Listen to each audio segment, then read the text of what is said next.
1200 plus जागांसाठी mega भरती निघाली आहे. खासियत याची अशी आहे की परमनंट सरकारी जॉब आहे. मग तुमचं ITI झालंय, प्लेन ग्रॅज्युएशन झालंय, इंजिनिअरिंग झालंय, MBA झालंय, तुम्ही अप्लाय करू शकताय. त्याही पेक्षा महत्वाची गोष्ट म्हणजे अप्लाय करण्यासाठी फक्त 300 रुपये फी आहे. पण जर का तुम्ही कॅटेगरीत नसाल तर तुम्हाला फी सुद्धा नाहीये. सॅलरी इथे जबरदस्त मिळते, त्यामुळे संधी सोडू नका. क्वचितच अशा प्रकारच्या वॅकन्सी निघतात. रक्षा मंत्रालय अंतर्गत आहे, त्यामुळे नक्की जे जे इलिजिबल आहे त्यांच्यासोबत शेअर करा.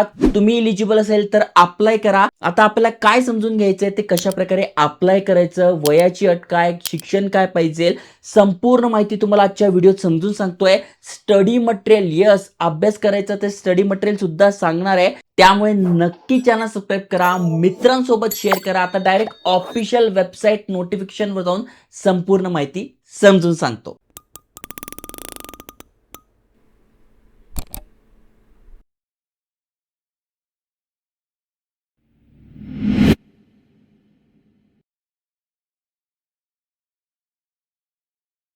तर मित्रांनो, तुम्ही स्क्रीनवर बघू शकताय भारत सरकार आर्म व्हेकल निगम लिमिटेड यांच्यातर्फे हे अपडेट आलेलं आहे. त्यामुळे चांगली संधी आहे. बघा, आर्म व्हेकल म्हणजे काय, जे पण आपल्या मिलिटरीमध्ये व्हेकल्स तयार होत असतात त्यामध्ये कशा प्रकारे बदलाव होतो किंवा त्या वेगवेगळ्या गोष्टी आहे, यामध्ये तुम्हाला इथे काम करायला मिळणार आहे. जसं की रणगाडे झाले, त्याच्यानंतर नवीन नवीन आता गोष्टी येत आहे, ड्रोन येत आहे. या सगळ्या गोष्टी जिथे बनतात, जिथे या ठेवल्या जातात, तिथे तुम्हाला हे काम करायला मिळणार आहे. महत्वाचं म्हणजे महाराष्ट्रामध्ये पण जागा आहे, महाराष्ट्रामध्ये परीक्षा सेंटर आहे, जी की एक तुमच्यासाठी चांगली गोष्ट असणार आहे. ओके, बघू शकताय अप्लाय करणं सुरू झालं आहे. इथे मराठीत सुद्धा लिहिलेलं आहे, आर्म व्हेकल निगम लिमिटेड, भारत सरकार, रक्षा मंत्रालय अंतर्गत येतं.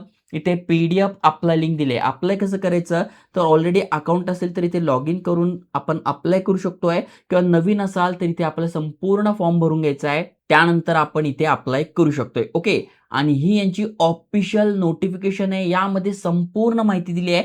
भरपूर साऱ्या पोस्ट आहे बघा. Engagement of consultant, additional general manager, deputy general manager, senior manager, deputy manager, assistant manager, junior manager and junior technician यांसारख्या फिक्स टर्म म्हणजे परमनंट जॉबसाठी ही भरती होते आहे. ओके, तुम्ही ते खाली स्क्रोल केल्यानंतर तुम्हाला भरपूर साऱ्या पोस्ट दिसून जातील. त्याआधी महत्वाच्या तारखा समजून घ्या. जसं की बघू शकता, शॉर्ट नोटिफिकेशन 29 जूनला आली होती. डिटेल नोटिफिकेशन 11 जुलैला आली आहे, म्हणजे लेटेस्ट अपडेट आहे. म्हणजे फॉर्म भरणं सुद्धा आतापासूनच सुरू झालंय. 11 जुलैपासून फॉर्म भरणं सुरू झालंय.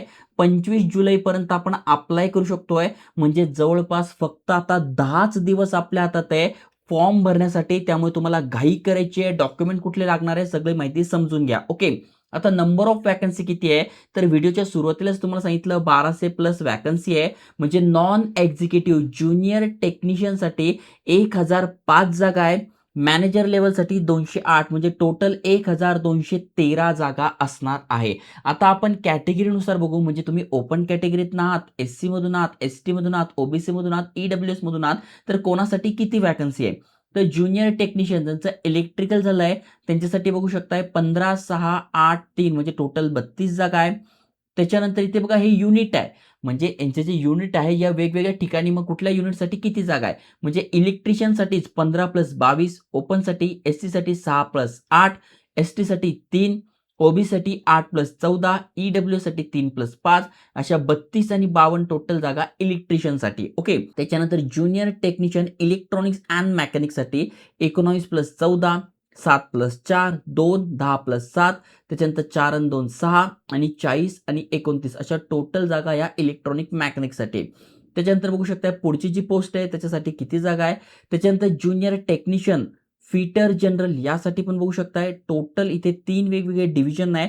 त्यानुसार 134, 10 आणि 253, म्हणजे भरपूर साऱ्या जागा या जनरलसाठी आहे. म्हणजे नुसतं तुमचं ग्रॅज्युएशन जरी झालंय तरी तुम्ही ते अप्लाय करू शकताय. ज्युनियर टेक्निशियन यासाठी बघू शकताय. त्याच्यानंतर ज्युनियर टेक्निशियन जे तुमचं ट्रेड झालंय किंवा जे शिक्षण झालंय त्यानुसार वेगवेगळ्या पोस्ट आहे, तुम्ही बघू शकताय. म्हणजे वेल्डर झालं, त्याच्यानंतर क्वालिटी असिस्टंट ॲश्युरन्स झालं, यानुसार इथे आहे टोटल 1005 जागा. त्याच्यानंतर ज्या एक्झिक्युटिव्हच्या वॅकन्सी आहेत त्या बघू शकताय. ज्युनियर मॅनेजरसाठी, त्याच्यानंतर ज्युनियर मॅनेजर इलेक्ट्रिकलसाठी, ह्युमन रिसोर्ससाठी, मेकॅनिकलसाठी, अशा वेगवेगळ्या ट्रेड आहेत त्यानुसार तुम्ही इथे जागा बघू शकताय. टोटल 208 जागा आहे. याची लिंक तुम्हाला म्हणजे PDF ऑफिशियल नोटिफिकेशनची लिंक तुम्हाला फर्स्ट कमेंटमध्ये, डिस्क्रिप्शनमध्ये आपल्या WhatsApp, Telegram चॅनलवर टाकली आहे. आता सगळ्यात महत्त्वाचं म्हणजे इथे आम्हाला अप्लाय करायचंय, पण शिक्षण काय पाहिजे, कुठल्या पोस्टला? तर बघा, ज्युनियर टेक्निशियनसाठी अप्लाय करताय तर NTC NIC म्हणजे थोडक्यात तुमचा इथे ITI झाला, या ट्रेडमधून तुम्ही अप्लाय करू शकताय. ज्युनियर मॅनेजरसाठी BTech तुमचं पाहिजे. ज्युनियर मॅनेजर ह्युमन रिसोर्ससाठी तुमचं इथे डिग्री पाहिजे कुठल्याही डिसिप्लिनमधून विथ MBA HR तुमचं झालंय किंवा PG डिप्लोमा झालाय, पोस्ट ग्रॅज्युएशन इन HR झालेलं आहे किंवा या रिलेटेड शिक्षण झालंय, अप्लाय करू शकता. म्हणजे प्रत्येक पोस्टनुसार वेगवेगळं आहे. ज्युनियर मॅनेजर ऑफिशियल लँग्वेजसाठी डिग्री तुमच्याकडे आहे म्हणजे ग्रॅज्युएशन तुमच्याकडे आहे, 1 वर्षाचा डिप्लोमा इन हिंदी झालेला आहे, अप्लाय करू शकताय किंवा MA इन हिंदी झालाय, करू शकताय. ज्युनियर मॅनेजर आर्टिफिशियल इंटेलिजन्ससाठी BTech computer science, engineering, information technology, software engineering आणि आर्टिफिशियल इंटेलिजन्स हे जर झालं असेल, अप्लाय करू शकताय. फायनान्स अँड अकाउंटसाठी ग्रॅज्युएट इन कॉमर्स किंवा इकॉनॉमिक्स असेल, करू शकताय. असिस्टंट मॅनेजरसाठी BTech झालंय, सिव्हिल इंजिनिअरिंग मधून, करू शकताय. फायनान्ससाठी बघू शकताय, तुमचा फायनान्समध्ये MBA झालेला आहे किंवा PG डिप्लोमा, PG डिग्री झाली आहे फायनान्स किंवा अकाउंटमध्ये, अप्लाय करू शकताय. त्याच्यानंतर डेप्युटी मॅनेजर मार्केटिंगसाठी MBA इन मार्केटिंग झालेला आहे, करू शकताय. डेप्युटी मॅनेजर मेकॅनिकल, इलेक्ट्रिकल आणि इलेक्ट्रॉनिक्स BTech त्यामध्ये झालेलं असेल. कन्सल्टंटसाठी बघू शकताय, फायनान्स झालेला आहे, करू शकताय. डेप्युटी जनरल मॅनेजर ज्यासाठी सगळ्यात जास्त जागा होत्या त्यासाठी बघू शकताय, graduate degree in any discipline from a recognised university. म्हणजे इथे BTech मागितलेलं नाहीये, कुठलीही डिग्री तुमच्याकडे आहे म्हणजे सायन्स, कॉमर्स, आर्ट्स किंवा इंजिनिअरिंग कुठलीही डिग्री तुमच्याकडे आहे, तुम्ही या पोस्टसाठी अप्लाय करू शकताय. Deputy general manager, okay. आणि सीनियर मॅनेजरसाठी बघू शकताय, BTech in cyber security, computer science engineering, information technology, information science and technology यामध्ये तुमचं शिक्षण झालेलं पाहिजे. आता वयाची अट काय, तर junior technician, junior manager, assistant manager, deputy मॅनेजरसाठी 35 वयापर्यंत तुमचं वय पाहिजे, 18 ते 35. आणि senior manager, deputy general manager, additional general manager आणि कन्सल्टंटसाठी मॅक्सिमम तुमचा 65 वय आहे तरी चालणार आहे. अप्लाय करण्यासाठी किती फी आहे तर बघू शकता, ₹300 फी आहे. जनरल, EWS आणि OBC साठी, SC, ST, PWBD candidate, ex serviceman कॅटेगरीत नसाल किंवा तुम्ही फिमेल आहात म्हणजे महिला आहात तर तुमच्यासाठी कुठलीही फी नाहीये. आता सगळ्यात महत्त्वाचं म्हणजे सिलेक्शन कसं होणार आहे, तर बुक मी ते टॅग करून देईल, टेन्शन घेऊ नका. Junior technician, manager and consultant पोस्टसाठी रिटर्न एक्झाम होणार आहे. आणि जर का तुम्ही ट्रेडसाठी अप्लाय करताय तर ती ट्रेड टेस्ट होणार आहे, म्हणजे फक्त written exam, trade test, selection. किंवा तुम्ही दुसऱ्या पोस्टसाठी अप्लाय करताय तर रिटर्न एक्झाम आणि इंटरव्ह्यू होणार आहे जर का मॅनेजर लेवलच्या पोस्टसाठी अप्लाय करताय. डॉक्युमेंट व्हेरिफिकेशन सगळ्यांसाठीच आहे, मेडिकल एक्झाम सगळ्यांसाठीच आहे. म्हणजे तुम्हाला सगळ्यात मेन काय आहे, तर सगळ्यात मेन आहे तुम्हाला रिटर्न एक्झाम क्रॅक करणं. AVNL बद्दल तुम्हाला एक्झाम बुक, स्टडी मटेरियल पाहिजे तर इथे मी टॅग करून देईल, तिथून तुम्ही मागून घ्या. रिटर्न एक्झाम क्रॅक केली तर तुम्हाला ट्रेडचं नॉलेज असेलच आणि मॅनेजर लेवलसाठी इंटरव्ह्यू असेल. हे जर तुम्ही क्रॅक करताय तर चांगला गव्हर्नमेंट जॉब तुम्ही मिळवू शकताय. आता यामध्ये डिटेलमध्ये सांगितले की कम्प्युटर बेस्ड एक्झाम कशी असणार आहे, 100 मार्कांची असणार आहे. त्याच्यामध्ये general awareness, English, quantitative aptitude, reasoning ability, computer aptitude, 10 प्रश्न 10 मार्कांसाठी, असे टोटल आपल्याला 2 तास मिळत आहे पूर्ण एक्झामला. पार्ट बी मध्ये काय असणार आहे, ज्युनियर टेक्निशियन सब्जेक्ट पेपर, म्हणजे ज्या ट्रेडमध्ये तुम्ही शिक्षण घेतलंय किंवा ज्या ट्रेडसाठी अप्लाय करताय जसं की इलेक्ट्रिकल, मेकॅनिकल, मग त्या रिलेटेड प्रश्न असणार आहे 50 प्रश्न 50 मार्कासाठी. ज्युनियर असिस्टंट, डेप्युटी मॅनेजरसाठी सब्जेक्ट पेपर असणार आहे 50 प्रश्न 50 मार्कासाठी. असे 100 प्रश्न 100 मार्कांसाठी 2 तास आपल्याला मिळत आहे. आता सगळ्यात महत्त्वाचं म्हणजे सॅलरी किती मिळते तुम्ही ते बघू शकताय.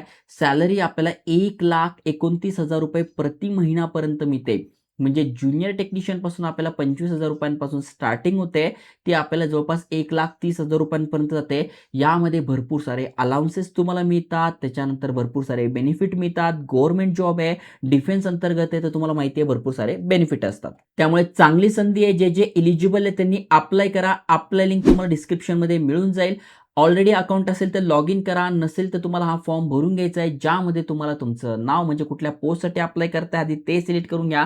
म्हणजे थोडक्यात माझं ग्रॅज्युएशन झालंय तर मी त्यासाठी अप्लाय करेल. माझं ह्युमन रिसोर्स झालेलं आहे तर मी यासाठी अप्लाय करेल. कोड त्याचा आलेला आहे. माझं नाव लिहेल. मोबाईल नंबर कन्फर्म करेल. अल्टरनेटिव्ह असेल तर टाका, नसेल तर नका टाकू. ईमेल ॲड्रेस कन्फर्म करा. जनरेट ओ-टी-पी येईल, तो कन्फर्म होईल. यावर ॲग्रीवर क्लिक करून कॅप्चा टाकून व्हेरिफाय करा. मग त्याच्यानंतर तुम्हाला लॉग इन विचारेल. तुमचा युजर आयडी, पासवर्ड टाकून लॉग इन करा आणि त्याच्यानंतर तुम्हाला पूर्ण फॉर्म भरून घ्यायचा आहे. तर भरपूर सारे अपडेट येतोय. मग महाराष्ट्र सरकार असो, प्रायव्हेट जॉब अपडेट असो, एअरपोर्ट जॉब अपडेट असो, महिलांसाठी जॉब असो, असे अनेक सारे अपडेट आणतोय. त्यामुळे नक्की चॅनल सबस्क्राईब करा, शेअर करा. जय हिंद, जय महाराष्ट्र.